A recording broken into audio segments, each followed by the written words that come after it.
Sema nasi Bwana, sana kwamba ni wazuri kuliko watu wengine.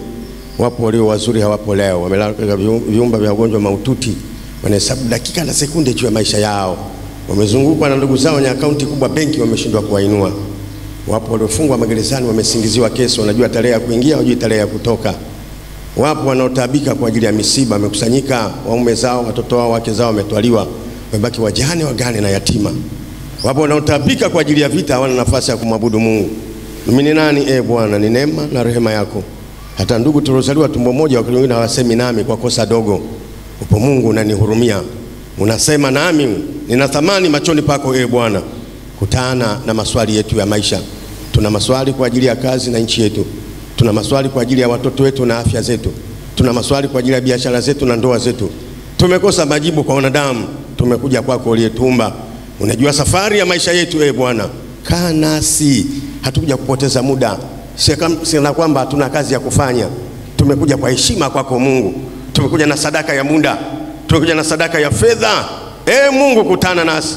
Kutana na baba huyu na mama huyu. Kila roho ya mafarakano na magomvi, roho ya kukata tamaa na mauti, roho za magonjwa na mateso, toka achia watoto wa Mungu. Uwezo wa kimbingu ukashuke. Hatukuja kwako bure Bwana. Hapo matumaini. Toa majibu juu ya watoto wetu. Toa majibu juu ya kazi zetu.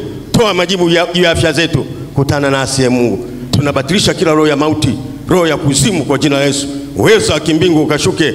Damu ya Yesu itufunike. Roho Mtakatifu tuombee. Anza nasi, umalize nasi. Tuone utukufu wako katika jina la Yesu. Amen. Amen. Amen. Na kuomba uketi. Na kuomba uketi, keti kama mheshimiwa. Amen. Keti kama bosi fulani. Bwana asifiwe. Mwambie jirani yako, karibu mheshimiwa. Inawezekana hujaitwa muda mrefu. Nasikia tu mheshimiwa fulani, mheshimiwa waziri, mheshimiwa mbunge. Wewe unaikwa kwenye fungu moja kama la samaki, mabibi na mabwana. Itabidi uitike tu naam. Kanisani wewe ni mheshimiwa, tunakuheshimu. Hakuna sadaka ngumu duniani kama sadaka ya muda. Usione watu wanaacha kuimba kwaya sikana kwamba hawapendi, wanapenda lakini muda. Kanisa Dar es Salaam, kanisa la Efeso, kanisa lenye shughuli nyingi, maisha mfukoni mdomoni. Amen. Kwa hiyo muda ni muhimu sana, muda wa kuingia na wa kutoka. Kila jambo na kiasi. Matunda 9 Roho Mtakatifu kwa Galatia 5:22-23, tunda la mwisho kiasi. Ibada kiasi, hata urefu kiasi, ufupi kiasi. Ukiwa mrefu sana ukitembea kama unaogelea, ukiwa mfupi kama ukivakapilwa kama form 6. Kwa hiyo kila kitu kiasi. Hata ibada sio tangu asubuhi mpaka saa 4 uko mwenge. Haleluya. Amen. Watoto vitumbo vimetuna kama wamekatika center bolt, rudi nyumbani. Hata kulea watoto ni ibada. Amen. Kwa hiyo hata hapa nikiendelea sana nipigeni stop. Mwinjilisti utanionyesha tu inatosha au katibu. Stop. Kila jambo na kiasi. Vikundi vingi vimekufa kwa kukosa kiasi. Ombea tuanzie tufungue kipindi, anaombea mpaka vita vya Ukraine, anaombea nini? Hivyo vinakuhusu nini? Ombea tufungue kipindi. Vita kaombee kwenu huko. Amen. Unaombea ugali, unaombea njaa nchi hii, mafuriko, mpaka watu wanafungua macho, jamaa vipi? Amen. Tunahitaji kiasi. Amen. Bwana asifiwe. Amen. Naitwa mchungaji Richard Jackson Hananja au Rich Billionaire. Jitabirie mema. Hiyo billionaire naipata wapi? Ufunuo sura ya 2 mstari wa 9. Naijua dhiki yako na tabu yako, wewe umaskini utajiri. Kama vile hekima ilivyo ulinzi, ndivyo fedha ilivyo ulinzi. Kupenda hela ndio dhambi, kuwa na hela sio dhambi. Fedha ulinzi. Ndio maana vijana wengi hawana hela, akiwa na bonge la wallet limejaa vitambulisho vya NIDA na vya kupiga kura. Atengeza ulinzi tu, hamna kitu humo, ulinzi tu. Mapochi ya kina mama hamna kitu humo, lipustiki na wanja tu. Mwambie jirani yako ni ulinzi tu. Amen. Mchungaji mstaafu wa kanisa la Kiinjili la Kilutheri Tanzania, Dayosisi ya Mashariki na Pwani, jimbo la Kaskazini. Nilimaliza huduma usharika wa Wazo Heri. Naona hapa kina Sekirasa, na muona rafiki yangu ameimba wimbo safi sana. Muimbe tena wito waja kwa nchi zote, baadaye muimbe Mutembei. Na baadhi ya watu nawafahamu. Amen. Nimestaafu kwa hiari. Ilikuwa bado miaka 5 ya kufanya kazi. Nikaandika barua kustaafu mwenyewe. Kama hujashiba kwenye sahani huwezi kulamba vidole. Kama ushibe. Mchungaji mzee unasinzia mpaka unauliza tulishia wapi yule? Imani unaunga na wewe. Wanalalamika washarika, mchungaji ututembelee. Mimi mwenyewe nahitaji kutembelewa umri, nimtembelee. Amen. Nimeacha huko huduma na nilikuwa natunzwa vizuri sana na watu sana. Waumini tunawashukuru sana. Maiki vipi? Lakini nimeona sasa nafanya huduma ya vijana wa dawa za kulevya na taasisi inaitwa Ananja Compassion Foundation. Mimi nilifanya matamasha makubwa Diamond Jubilee, watumia dawa za kulevya Morogoro, Bagamoyo. Mimi ndio mwalimu wa kwaya, mimi ndio mtunzi. Hakuna rosto hapa, hakuna kusinzia. Yuko Mungu. Kwa Mungu kila kitu kinawezekana. Kwa sauti yake mwamba Meriba ulisikia ukatoa maji. Kutoka sura ya 17. Kwa sauti yake jua lilisikia wakati wa Yoshua sura ya 10 mstari wa kwanza mpaka 15. Kwa sauti yake maiti ya Lazaro ilisikia. Yohana sura ya 11 mstari wa 41. Hakuna tatizo ambayo atasikia sauti ya Mungu. Na shetani aone mtu asiyekuwa na akili. Mwizi aibi kwenye nyumba isiyokuwa na kitu. Akikuta televisheni ya kitambi achukue, anataka flat screen. Mwenyewe ana kitambi, televisheni na kitambi. Mimi naishi na walaunga, mimi na taasisi ya kutunza mashoga. Nilikuwa na mashoga Bagamoyo 100 wasomi. Wanalipwa take home milioni 4. Ule katibu wao ameandika mradi wa milioni 400, wakurugenzi wa taasisi yao. Mke wangu amelia kutwa nzima, wakampa 360 akalilie kwao. Mimi wamenipa milioni 1 kwa dakika chache. Wamemwaga milioni 60 kwenye meza wanagawana. Mimi na taasisi ya mlezi wa taasisi moja ya msaada wa kisheria ya kina Silayo, wakili msomi. Lakini kwenye parole ya Agustini Ratonga Mrema, mimi najenga soba house Kibaha kwenye taasisi yangu ya Real Life Ananja Compassion Foundation. Natunza vitoto vidogo, mlezi kwenye taasisi inaitwa Real Life Ministry. Mimi mlezi kurebuza miaka 3 mpaka 5. Kwa hiyo nina mambo mengi ambayo ninafanya kwenye maisha. Usiseme hakuna kazi. Akili yako na ubongo wako ni kazi. Elimu ni kazi. Hakuna ajira. Na mimi niliacha kanisani nikasema Biblia, katiba ni ajira, Biblia ni huduma. Maisha yanaendelea. Amen. Acha kuishi jana. Jana historia, leo zawadi, kesho maono. Utoto utumwa, ujana maswali, uzee ugonjwa. Mzee haumwi, viungo vimechoka. Ataenda kliniki ngapi? Masikio hasikii, macho haoni, nyonga imegoma. Kula hela yako ende mbinguni. Amen. Ukipiga miaka 60 raia wa nchi mbili, duniani na mbinguni. Unaanza kupunguza chumvi, mafuta na sukari, unajua unaagana na dunia. Raia pacha. Mimi hapa raia pacha. Ndoto zangu hapa sioti kuwa pilot, naota mbinguni tu, mbinguni na nchi. Hata shetani ananikataa hapa, sina CV kwake. Amen. Haleluya. Nimeteremka hapa nimefurahi, kimo changu cha maandamano hapa naonekana wazi kule passport size. Haya alikuwa Wajerumani warefu haya. Amen. Haya ukikaa sisi kama unaogelea, maana mkiogelea hakuna mrefu, wote mnaonekana vichwa.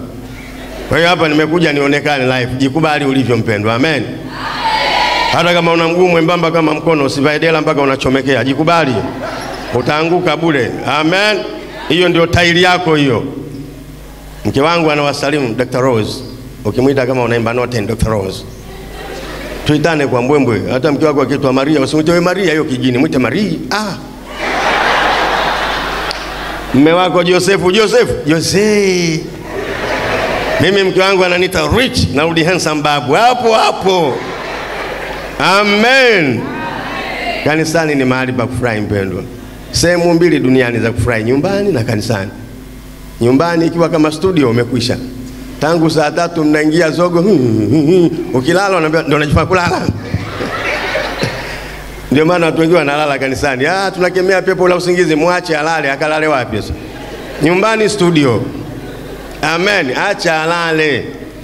Na kanisani ndio mahali pa kufurahi. Mwisho tunasema nendeni kwa amani ya Bwana. Una amani unaenda, huna utaenda. Utaipata Jumapili ijayo, nenda. Hapa ndio mahali pa kufurahi. Watanzania wamezoea watu kuwafokea tu, hata kanisani wanapokea utakwenda motoni. Moto, kimbunga, ngoa, chomoa. Unamchomoa nani? Unanichomoa wakati baadaye unadai buku mbili yangu ya sadaka. Chomoka mwenyewe, mbona hela una? Mimi mwenyewe hela unanichomoa wapi? Unalana, mimi nalana, mbona hela yangu unachukua? Ya inalana. Amen. Nalana tena nimekuletea hela, lana inatoka wapi? Mimi nileta hela nalana. Kwa hiyo Mungu ndio mahali pa kufurahi. Anaandika Suleimani, profesa wa kuoa. Wake 700, nyumba ndogo 300. Wewe mke mmoja na kutoa mafua. Unaenda kulia bafuni, mke huyu bibi. Ukitoka macho mekundu vipi sabuni, kumbe umetoka kulia. Amen. Kanisani ndio mahali pa kufurahi. Amen. Kasome Mithali sura ya 15 mstari wa 13. Moyo wenye furaha uchangamsha uso. Paka lipustiki, paka wanja, moyo ukigoma na uso unagoma. Amen. Kasome Mithali sura ya 17 mstari wa 22. Moyo uliochangamka ni dawa njema. Kuna watu wagonjwa sio wanaumwa, moyo umegoma. Pelekwa mpaka India aonekane ugonjwa wote ana msongo. Changamka. Wasichana changamka, kunjua uso wako olewe. Nani anaoa kisilani? Unajifanya uko serious kama umelamba ndimu, unamtisha nani? Kunjua uso wako. Hiyo sio sura yako. Kunjua. Kamsome Suleiman katika Mhubiri sura ya 8 mstari wa 15a. Kisha nisifu furaha kwa kuwa mwanadamu hana lolote lilojema chini ya jua kuliko kula na kunywa na kucheka. Huyu Suleiman, huyu mtu wa ajabu, kila kitu alichotamani alipata. Kasome katika Mhubiri sura ya 2 mstari wa 10. Siku ya nyima macho yangu chochote alichotamani, siku unyima moyo wangu furaha ya namna yote, mpaka akamoa Malkia wa Sheba kutoka Kushi Ethiopia. Alipoenda kuangalia hekalu la Suleiman katika mlima Moria, kwenye Mambo ya Nyakati wa kwanza sura ya 3 mstari wa 3, kwenye Wafalme wa kwanza sura ya 10 mstari wa 5, roho ya Malkia wa Sheba ikamzimia Suleiman. Kumzimia neno la kibiblia, akamoa. Amen. Hata mke uliyemoa ulimzimia kwanza. Amen. Na mume ulimzimia. Mke ni zawadi, mume ni zawadi. Zawadi uchagui. Amen. Rumi 11:29, kwa sababu karama za Mungu hazina majuto wala wito wake. Lakini Suleiman kila kitu alichotamani kilikuja. Mimi na wewe tunatamani vitu vingapi? Dukani hicho bei gani? 60,000. Sina. 58 sina. 50,000 sina. Uliulizia nini wewe tiara hii? Tamaa tu. Amen. Kwa hiyo Suleiman anasema hakuna jambo jema duniani ni kula na kunywa na kucheka. Tena cheka jiachie, usicheke kama Fiati. Ngoja niondoke hapo, ile starter. Nina vitabu, mamlaka imeturuhusu, watu wakitusaidia kuchapisha, tunagawa bure vioni, mashuleni, na kuna barua mamlaka ya kudhibiti na kupambana na dawa kulevya imo. Mtu yote akitusaidia kufadhili kuchapa hivi vitabu, tunagawa bure. Na niwaalike kwenye maadhimisho ya dawa za kulevya duniani kila tarehe 26 mwezi wa 6 mwaka huu kitaifa yatafanyika Mnazi Mmoja. Tarehe 2 ndio siku ya mwisho, na waziri mkuu atakuwepo, makamu wa rais Dr. Mpango. Mwaka jana tulikuwa Dodoma Nyerere Square, mwaka huu tupo hapa. Mimi naishi na vijana wa dawa za kulevya, naletewa kila siku, na wengine naishi nao nyumbani. Wananiibia kwangu, hamna shida. Wanayo thamani. Thamani ya mwanadamu haiondolewi na dhambi. Thamani ya mwanadamu kama sarafu ya shilingi 500, ikiingia toilet ukiosha iwe 150. Amen. Biblia inaandika kwenye Ayubu sura ya 28 mstari wa 13, mwanadamu hajui thamani yake. Pale nyumbani mke wangu amesafiri na mimi niko huku, nimemwachia kijana wa dawa za kulevya nyumba. Walimkataa soba house, wamemkataa kwao, mimi nimeishi naye. Sasa hizi ndo tumemwachia nyumba. Waliniibia milioni 2, nikamwambia njoni, nipeni langu iliyobaki, maisha yanaendelea. Pale Kigogo waliniibia 800,000, nikawapa zawadi ya kuniibia 5,500, hawajaniibia tena. Kama wao wana akili, mimi sina akili mara mbili yao. Maisha yanaendelea. Amen. Turudi kwenye somo wapendwa, inalofanana na mazingira kwa dakika chache. Amen. Ile ilikuwa starter, kama kwenye send off kuna viuji unakunywa, kama hujazoea unatapika. Amen. Sasa somo lifanane na mazingira leo. Huwezi kwenda kwenye msiba watu ukasema msiba oye wewe. Tunasoma Waebrania sura ya 12 mstari wa 1 mpaka wa 4. Nilisoma hata kule, natamani nilisome hapa. Waebrania sura ya 12 mstari wa 1 mpaka wa 4. Vitabu hivi rahisi. Kuna vitabu vigumu, Habakuki, Yona. Utaona watu kwenye ibada wanafungua Biblia nusu, anazuga hajapaona. Ukiona mtu Biblia haishi yote anazuga, hajapaona. Hivi vitabu rahisi hivi. Amen. Waebrania sura ya 12. Ngoja niangalie time. Hapa saa 6 nataka tujiondokea hapa. Wengine wanaenda tuition Mwenge. Haya. Mtihani lini watajua wenyewe.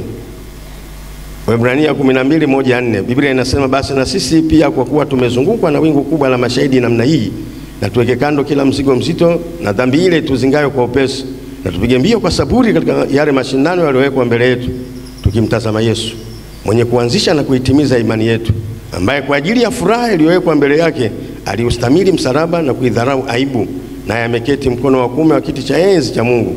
Maana mtafakarini sana yeye aliyestamili mapingamizi makuu namna hii ya watendao dhambi juu ya nafsi zao, msije mkachoka mkazimia mioyoni mwenu. hamjafanya vita hata kumwaga damu mkishindana na dhambi. Amen. Haleluya. Bwana asifiwe. Somo hili linaweza kutoa kichwa hapana au hakuna kuchoka. Hatuchoki wapendwa, na hatujuti.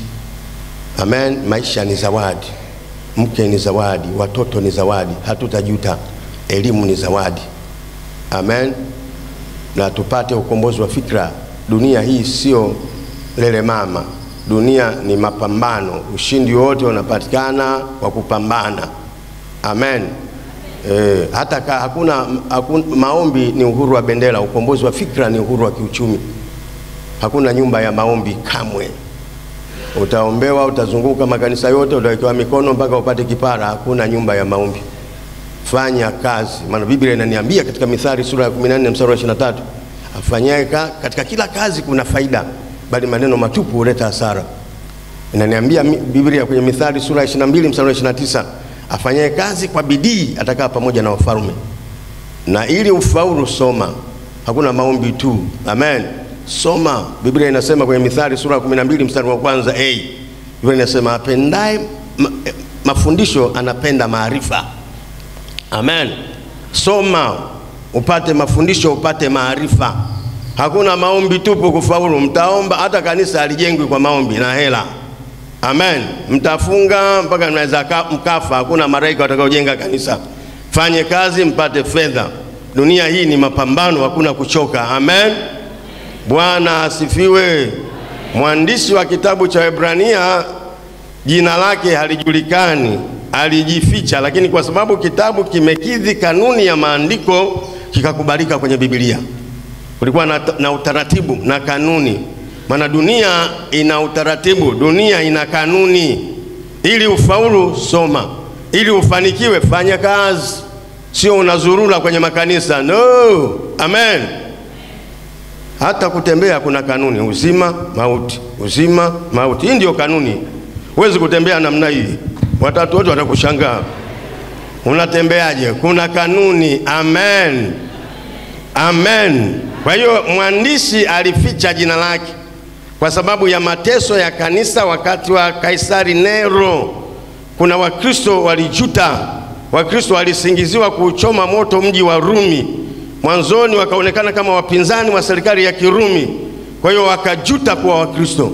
Ukisoma katika Waebrania hii sura ya 12, sura ya 10 mstari wa 25, sura ya 10 mstari wa 25, Biblia inasema wala msiache kusanyika pamoja kama ilivyo desturi ya wengine, bali muonyane. Tafsiri nyepesi, tafsiri nzuri, bali mtiane moyo kadiri mnavyoona siku ile inakaribia. Amen.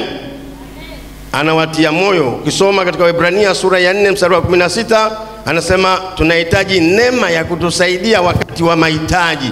Kwa kipindi kigumu sana tunahitaji neema. Kuishi na bosi mwingine unahitaji neema. Kuishi na mke unahitaji neema wakati mwingine. Kuishi na jirani unahitaji neema, au unaweza ukabomoa nyumba yako. Amen.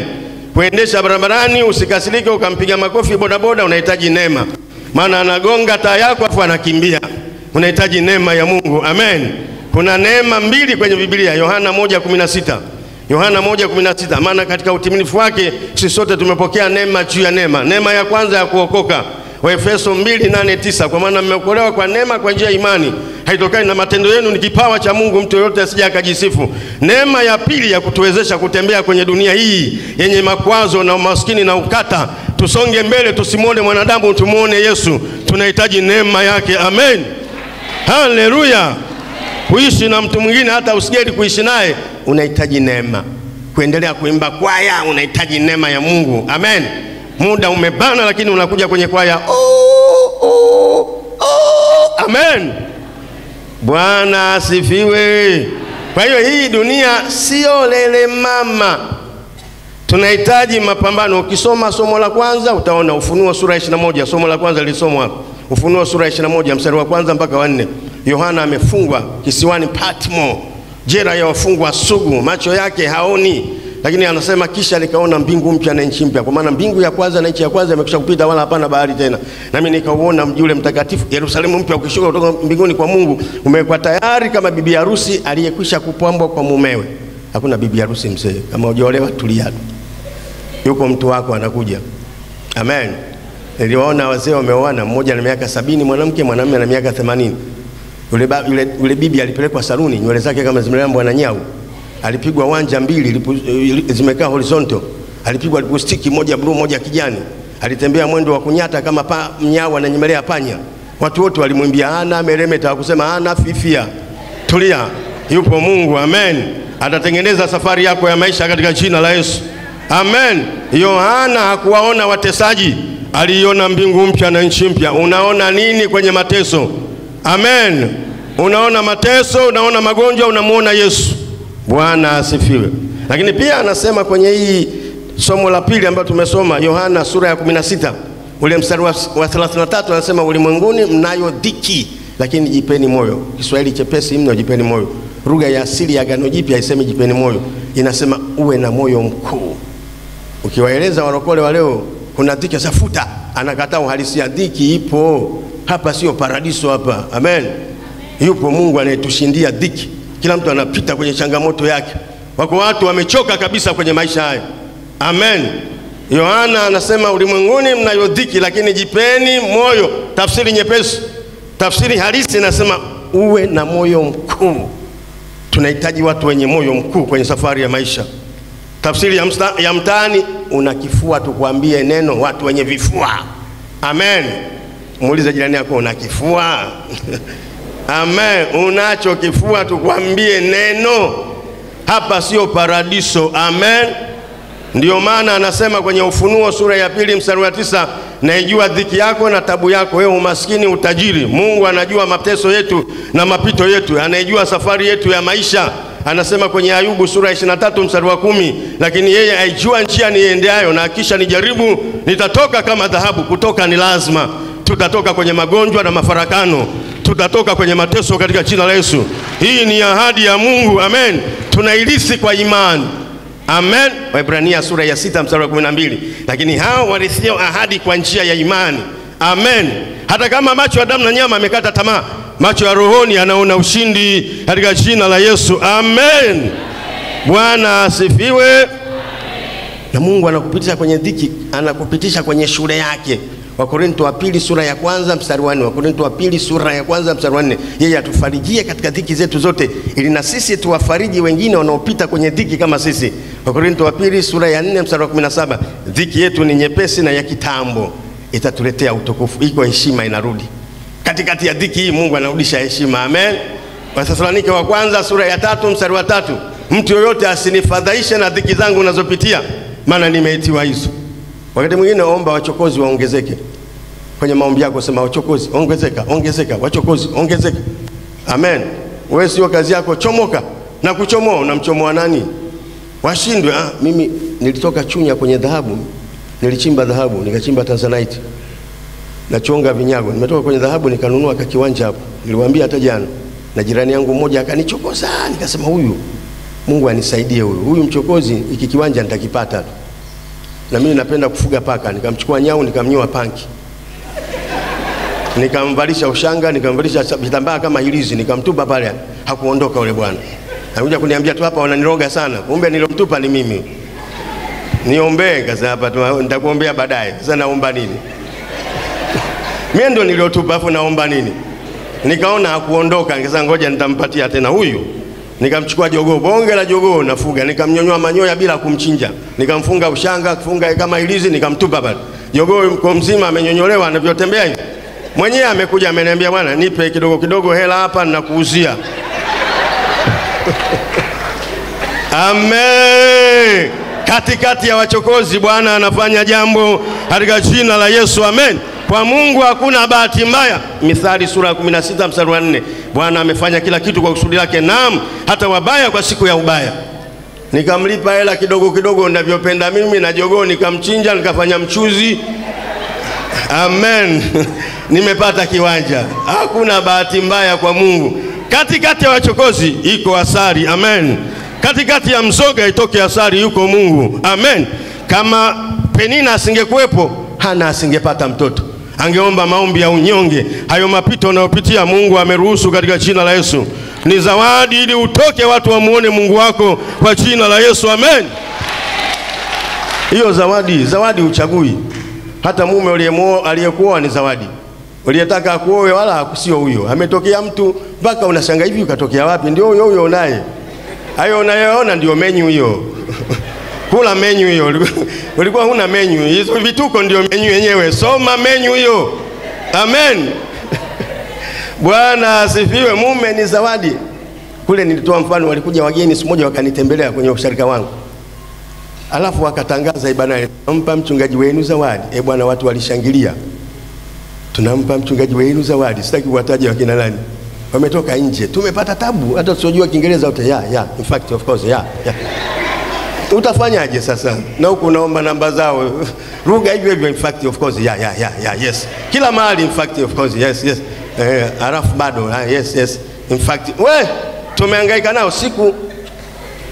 Wakaniambia wametangaza kule kanisani, nifikiri bonge la zawadi. Mwenyewe nikasema hapa ikosekana dola 200-300. Tumeingia ofisini nikaona wanahangaika kwenye begi lao, wamehangaika. Nikasema wanatafuta hela huko. Kutoa, wametoa kapero. Ile kofia namna kapero. Wananiambia shika, nikasema hii ndio zawadi. Nasema bado kidogo ningelia ujue. Kule mke wangu anangojea hela, wanajua. Huku nimepewa kapero mbaya kuliko ya Karume ujue. Nasema ndio hiyo. Nasema yes, ndio zawadi hii. Sasa huwa amekosea. Nikamuuliza tena mara ya pili, ndio hii? Nasema mara ya tatu, yes, ndio hiyo. Bwana, walipoondoka mke wangu, nimetoka sasa, leta hela ulizokupa wale jamaa. Nikasema hii hapa. Nasema mzee, acha usela, wewe mtumishi ujue. Yani karibu nikaitupa kusema kweli yani. Lakini kwao zawadi ni zawadi ujue. Mungu amekupa zawadi ya uhai kwa jina la Yesu, usijute. Hakuna kuchoka. Amen. Mke uliye naye ni zawadi, mume uliye naye ni zawadi. Haondoki mtu. Hakuna kuchoka kumtumikia Mungu. Hata kama mke maparachichi yameanguka, songa mbele. Wewe mwanamume miaka 60 unaenda wapi? Ukitembea kama unacheza step hapo. Njaa itakuwa, tulia. Amen. Siku moja nitembelea tena wageni wengine. Tulihangaika nao. Akatuita kwenye ibada. Haya, tunawapa vibahasha vizuri. Yaani vibahasha vizuri. Wakasema msifungue. Tulielewa nafikiri. Tukimaliza maombi ndio mtafungua. Waswahili tumeanza mle. Jamani, msifungue, mnaharibu ibada. Hatuelewi. Tulijikwaza wenyewe, nikasikia watu wanaanza kusonya. Mimi niko mbele huku. Watu uzalendo umewashinda, ibada upako wote umeisha, wanasonya ibadani. Wakakuta picha ya askofu wao kwao na kanisa la kwao. Hamna hela kwenye bahasha. Wengine walivitupa mle, tumepata aibu unajua. Baadaye mtu mmoja akanifuata akasema wale wageni watakapokuja watakuwa wa mke wako na wewe. Tabu yote picha ya askofu wao sisi ya nini? Kumbe zawadi inawakilisha pendo la ndani. Inawakilisha mtu amekukumbuka. Amen. Songa mbele, usikate tamaa. Dhiki zipo lakini yupo Yesu. Asikufadhaishe mtu. Asikuletee habari mbaya. Amen. Kuna mtu mwingine akikuona tu salamu ya kwanza, mbona umekonda? Utafikia anapima watu. Hivyo ndio salamu ya kwanza kweli? Mbona umekonda? Anakulazimisha kuumwa. Unaumwa? Si umwi. Unaumwa? Si umwi. Wewe ndio unapima, una kipimo, toka unanifadhaisha wewe. Yupo Mungu anayejua safari yangu. Amen. Sitafadhaika hata litokee nini, maana kwenye mateso yuko Mungu. Amen. Haleluya. Ndio maana hapa anasema basi kwa kuwa tumezungukwa na wingu kubwa la mashahidi namna hii, na tuweke kando kila mzigo mzito na ile dhambi tuzigawe kwa upesi, na tupige mbio kwa saburi katika mashindano yaliyo mbele yetu, tukimtazama Yesu mwenye kuanzisha na kuitimiza imani yetu. Unamtazama nani? Unawatazama mitume na manabii, nao wamechoka. Mtazame Yesu. Amen. Mwenye kuanzisha na kuitimiza imani yako. Yupo Yesu anayejua kuchoka kwako, anayetia nguvu waliochoka. Umechoka na nini? Ayubu sura ya 10 mstari wa 1 anasema nafsi yangu imechoka na maisha haya. Ishi maisha uliyoyakuta ya miaka ya nyuma, hujayakuta. Ishi haya. Ogelea kwenye bahari ya moto uliyoikuta. Miaka ya nyuma ulikuwepo. Ishi hapa maisha haya. Miaka ya nyuma ukimaliza form 4 kila kitu kinaenda sawa. Miaka hii endelea kusoma, elimu yenyewe ni kazi. Amen. Baba yangu, kaka yangu alimaliza form 4 mwaka 74. Hata shamba alikuwa aendi. Sisi ndio tunaenda shamba. Mikono ya form 4 anaenda shamba akafanya nini? Sisi ndio tunaenda kulima. Wenyewe tunaenda, wewe tulia. Tukirudi ongea Kiingereza na baba. Sisi tupo kama wametoka sahari nyingine, na sisi tupo of course. Yes. Sasa hizi vitoto chekechea vinaongea Kimombo. Kama hujui utakifukuza sebuleni. Daddy, good morning, mwambie akacheze huko. Usiniharibie siku hapa. Amen. Dunia imebadilika mpendo, lakini Yesu habadiliki, ni yule yule jana na leo na hata milele. Waebrania sura ya 13 mstari wa 8. Amen. Hakuna kuchoka hata na maisha yawe namna gani, yupo Mungu. Tunatembea kwa imani, yote yanawezekana. Tunapita hapa duniani. Amen. Usichoke hata kwenye ndoa, hakuna kuchoka. Hapo hapo ngangana. Amen. Mchomoe mumeo kwa maombi na kuchomoa na kurudisha toka ukoliko. Amen. Bwana asifiwe. Umechoka na machozi. Maombolezo sura ya 2 mstari wa 11. Hakuna kuchoka na machozi, yuko Mungu atakayefuta machozi yako. Umechoka na kuugua, usijali hata kama unaumwa utapona. Mimi bwana nimeuma magonjwa yote ujue. Moyo ulikuwa unasimama naenda mbinguni kutalii, alafu narudi. Wewe mke wangu daktari anasema unakufa, moyo 50% haufanyi kazi. Cardiologist rekatari anasema unakufa. Nimepona bwana. Usijiregeze. Unaumwa kidogo, Fanta orange chips, utakufa antena hiyo. Koma. Amen. Mimi bwana nimepona ujue. Juzi nimeenda kumuombea mtu akanidanganya ana kansa na kisukari, kumbe ana corona bwana. Nimemaliza maombi nikamkumbatia, nyuki akumbatiwi. Chubu nife. Yaani nisingegoma kama mbuzi ningekufa. Ndugu zangu 5 wote wamekufa. Chubu nife. Hata kama yako magonjwa, yuko Mungu anaweza katika jina la Yesu. Usiyatazame magonjwa, mtazame Mungu. Amen. Hayafute machozi yako. Amen. Bwana nimeenda hospitali moja wakaniambia matibabu milioni 2. Na hela usifanye mchezo na hela. Hela, kutoa hela mfukoni kama kunyanyua vichwa 25 vya treni. Ndio maana kwenye hela Mungu sio mlokole, Mungu mjeshi kwenye hela. Fedha ni mali yangu na dhahabu ni mali yangu, asema Bwana wa majeshi. Hela wewe usifanye mchezo na hela ujue. Amen. Ni bwana mzee mmoja wa kanisa mahali fulani, mhamasishaji kweli, anahamasisha. Sasa makanisa na utaratibu wote, wazee wa kanisa njooni mbele, tunampelekea maiki. Na yeye anasema milioni 3 watu. Tukimaliza ibada ananifuata ofisini, sitoi. Wewe ulitaka nifanyeje? Unataka kunidhalilisha mimi na hela? Sitoi. Sasa unaniletea maiki, hatujapata na sema. Anasema 3 watu. Ofisini ananifuata, sitoi. Amen. Milioni 2 nikasema sitoi. Wakaniambia yule daktari, anaambia mke wangu, huyu mzee wako akirudi hapa atumpokee, aondoke kabisa, mapafu yote yameharibika, naweza narudi nyumbani. Yaani nilikuwa kama naondoka mbinguni ujue. Kila unachoniuliza mkali. Corona, ugonjwa wa roba sio mchezo huyu. Hewa ndogo. Mwezi mzima nimelala kitandani, nimepungua kilo 5. Hakuna haja ya kwenda jimu. Corona yenyewe jimu. Lakini Bwana ameniponya katika jina la Yesu. Atatuponya na mateso yetu na watoto wetu. Amen. Hakuna kukata tamaa, hakuna kuchoka. Amen. Usichoke kusoma, usichoke lolote, yuko Mungu anayetutia nguvu katika jina la Yesu. Amen. Hata kama umelia, Bwana atafuta machozi yako. Isaya sura ya 28 mstari wa 5. Nimeyaona machozi yako. Isaya sura ya 38. Amen. Isaya sura ya 28 mstari wa 5. Amen. Sura ya 25 sio 28. Sura ya 25 mstari wa 8. Na Isaya sura ya 38 mstari wa 5 anamwambia nimeyaona machozi yako. Amen. Na akamuongezea na miaka 15 ya kuishi. Bwana ameyaona machozi yako. Kwa Hezekia. Amen. Ameyaona machozi yako, usilie. Amen. Usilie.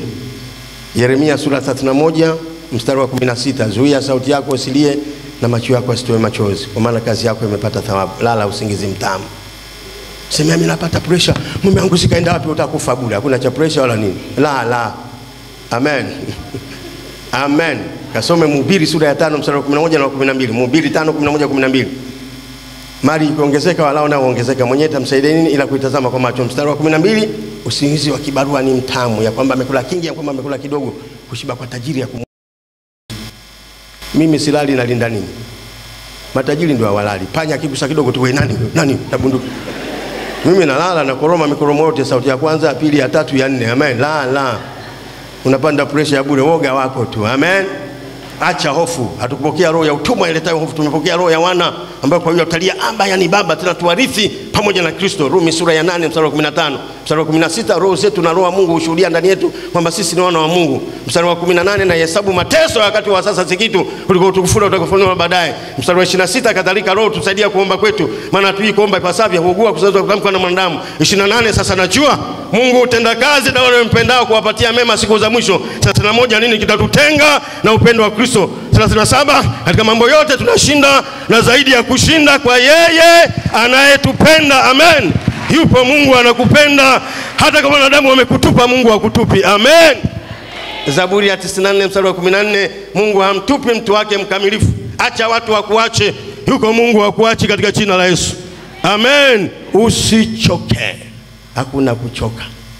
Yuko Mungu anayekutia nguvu. Amen. Kasome Isaya sura ya 40. Anaeleza vizuri mstari wa 28, mstari wa 30 na 31. Vijana na wanaume, vijana watazimia, bali wamngojao Bwana watapata nguvu mpya. Bwana akutie nguvu mpya. Ubaki hapo nyumbani, usiondoke. Umri huu unaenda wapi? Amen. Ukitembea kama unacheza step umri. Wakaniambia mchungaji, mke wangu ameenda kulima. Kwa mchungaji mke wake amemwacha. Watu bwana anaweza kusemea neno lolote. Na usichoke kutenda mema. Galatia sura ya 6 mstari wa 9. Tenda mema kwenye kanisa, tenda mema, utavuna bila kuzimia moyo. Hata kama watu wanakufanyia mabaya. Zaburi 109 mstari wa 3, kwa maneno ya chuki wamenizunguka. Amen. Zaburi 109 mstari wa 5, badala ya upendo badala ya malipo ya upendo wamenitendea mabaya. Hata kama watu wametenda mabaya, tenda mema. Jitume kwa ajili ya kazi ya Mungu. Tenda mema, injili isonge mbele. Wakaniambia mchungaji ameachana na mke wake. Nikauliza, umri huu naoa na jioa? Amen. Bwana akutie nguvu. Pokea nguvu mahali popote ulipokata tamaa, mahali ulipochoka, kwa jina la Yesu. Bwana yafute machozi yako. Amen. Hakuna kuchoka. Usiache hata kazi, usiache. Usiende kazini kama mbuzi anapelekwa machinjioni. Songa mbele, yuko Mungu. Amen. Simama kwa miguu yako. Hakuna kuchoka katika jina la Yesu. Hachoki mtu hapa. Tutamwangalia Yesu. Ukiangalia wanadamu utachoka. Kuna watu wanafanya maombi mpaka wanalia. Usifikiri upako, anaziona sura za wanadamu wanaomuudhi. Upako sio upako, uchungu. Amen. Na uchungu unatengeneza mauti ya mazungumzo, mauti ya kiuchumi, mauti ya amani, uchungu. Amen. Wakorintho wa kwanza sura ya 15 mstari wa 56.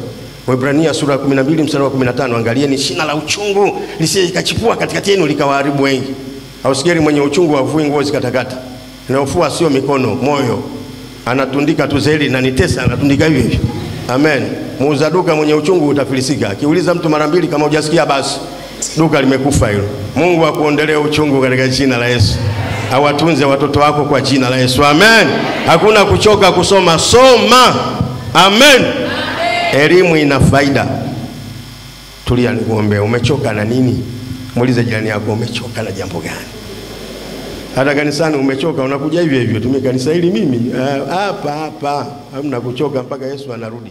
Hata ukikosea kusoma hapa somo la kwanza, usoma na ukimaliza unasema hilo ndio neno la Bwana, tumshukuru Mungu. Utajua mwenyewe kama umekosea au hujakosea. Sisi tunaendelea tu. Amen. Hakuna kuchoka. Wasichana, hakuna kuondoka nyumbani. Subiri mumeo, usifanye haraka. Miaka hii watu wana haraka sana, hawana imani ya kusubiri. Ufunuo sura ya 13 mstari wa 10. Hapo ndipo ilipo imani na subira ya watakatifu.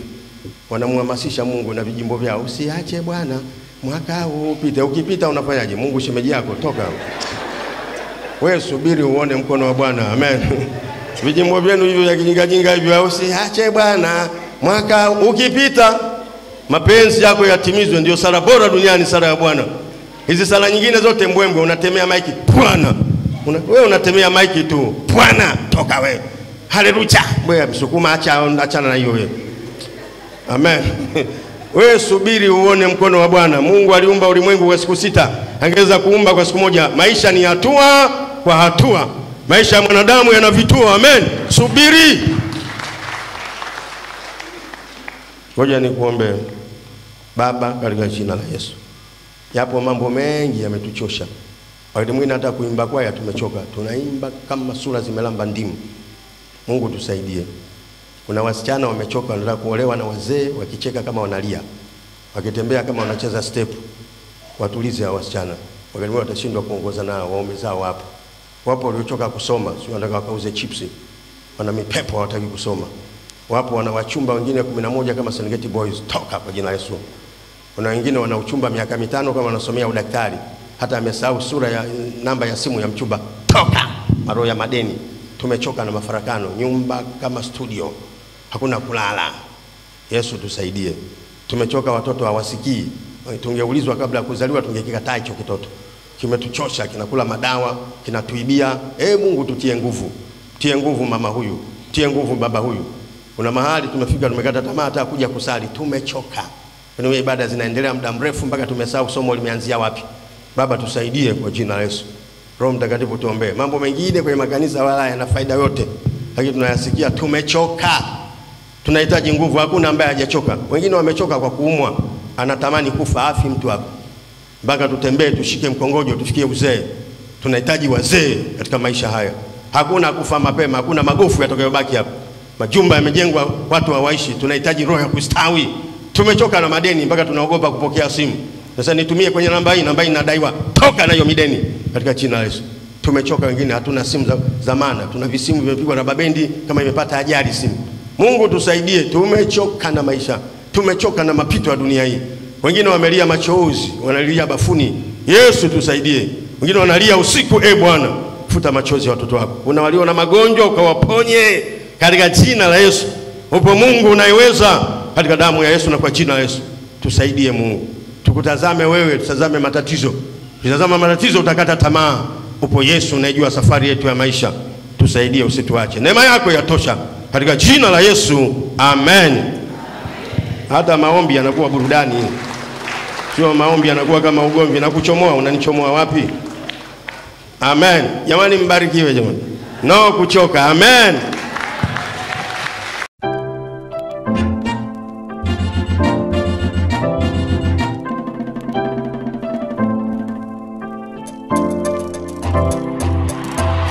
Benki Kuu ya Tanzania inapenda kuufahamisha umma kuhusu zoezi la kuondoa kwenye mzunguko noti za zamani za shilingi 20, 200, 500, 1000, 2000, 5000 na 10000 kwa matoleo ya mwaka 1985 hadi mwaka 2003 na noti ya shilingi 500 iliyotolewa mwaka 2010 zenye sifa zilizoainishwa kwenye tangazo la serikali namba 858 la tarehe 11 Oktoba mwaka 2024. Zoezi la ubadilishwaji linatarajiwa kuanza tarehe 6 Januari 2025 hadi tarehe 5 Aprili 2025 kupitia ofisi zote za Benki Kuu na benki zote za biashara kwa kupatiwa malipo yenye thamani sawa na kiasi kitakachowasilishwa. Aidha, matumizi ya noti hizo yatafikia ukomo wa kuwa fedha halali za Tanzania kuanzia tarehe 6 Aprili 2025. Hivyo, Benki Kuu inatoa rai kwa wananchi wote wenye akiba ya noti hizo za zamani kuzibadilisha au kuziweka amana kwenye benki yoyote ndani ya kipindi kilichotolewa.